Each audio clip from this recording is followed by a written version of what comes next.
Hey, you guys, welcome back to the Connect Network TV, right here on the CW Miami, WSFL Channel 39. So, if you are just joining us today, we are talking money, honey. Right now, we're pleased to introduce entrepreneur and CEO of Money Mindset Clinic, Queen Blueprint. Queen has worked her way up from a $50,000 debt to owning property in Africa. She is no stranger to financial wellness and has helped countless others achieve just that. Please help us welcome to the show, Queen. Hi, Hey, Queen. hey. Hi, it's amazing to be here. We're so excited to have you, Queen. Welcome to our show.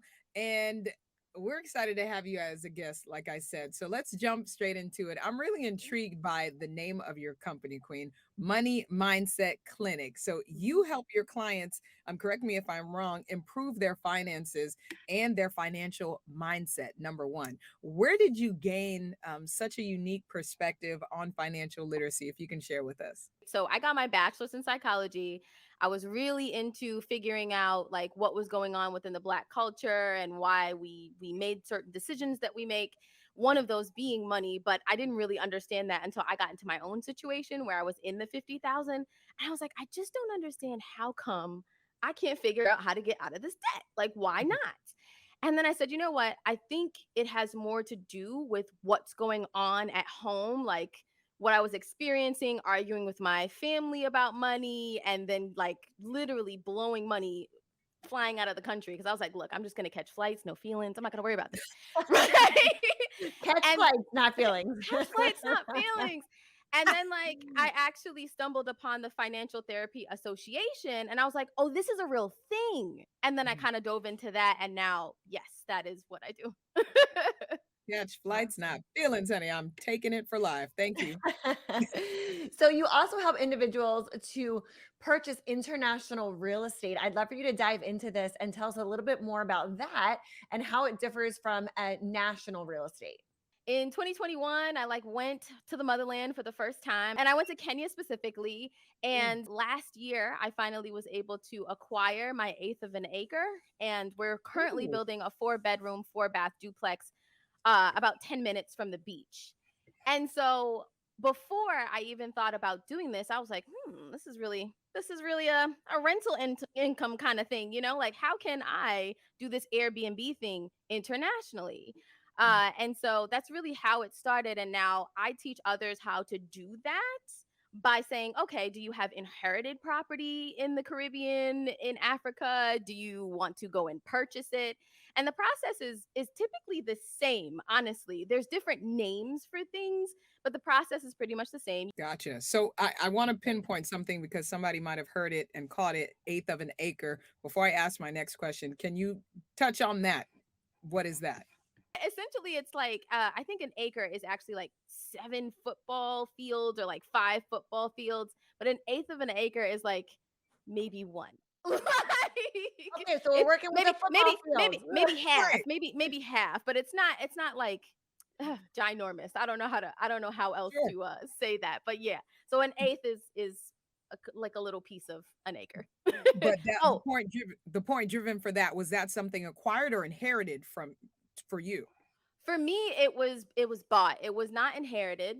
It was not inherited at all. Thank you for sharing that. And I want to touch on this. I know Sandy, you have a question as well. Mhm. Queen, you have an annual Labor Day summit coming soon in Kenya, right? Super exciting. Please dish the details. Give us all the things about it. Yes, yes, yes, yes. So, my annual Ready Set Purchase Summit is really to do a full on training for how you can actually acquire an international property, but Mm. also how you can generate rental income for it from it. Because there's 4 different ways, 4 of the major ways that you can generate rental income from it. We always think about when we think about rental properties, we think about Airbnb or we think about being a landlord, right? And so we do teach those 2 things as well, but we teach 2 other types of rental incomes as well, like location rental, midterm rentals, where you can get corporate contracts. And so those are all for international properties. And even if you don't want to buy in Kenya, even if you don't want to buy in Africa, this is information that you can take and duplicate in any international market. So Nice. that's what the summit's all about. This is such great information. And, earlier in the show, Stitches and I were discussing generational wealth in anticipation of the great wealth transfer that is going to be approaching us very shortly here. So, can you share your take on creating generational wealth with us? Yeah, absolutely. Absolutely. So, the same way that passing down generational wealth works here with wills and trust and making sure that all those things speak to each other, you can also create that internationally. You can't keep all your eggs in one basket. You have to, diversify your portfolio. Don't keep everything in one country. And so that's why you would want to do both. You never really know what's going to happen in one market. So by Mhm. creating a diverse portfolio, your generations to come will have nothing to worry about. Love it. This is so good. Well, thank you so much for joining us today, Queen. Yeah. Before you go, please tell us where we can connect with you. Yeah, absolutely. So you guys can check out my website and you can actually reserve your tickets and everything for the summit at moneymindsetclinic.com. And if you guys want to come and stalk me on Instagram, Facebook, YouTube, all the places, you can do so at the Queen Blueprint as well as Money Mindset Clinic. Thank you again, like Sandy said, for joining us. Queen, you're officially part of our Connect fam, internationally and nationally. So the show Honored. is the show is not over yet. When we come back, we are going to be talking all the things entertainment and chatting it up with our contributor, London Knighton. I love her and you love her as well. So stick around, family. Entertainment news is up next. Don't move.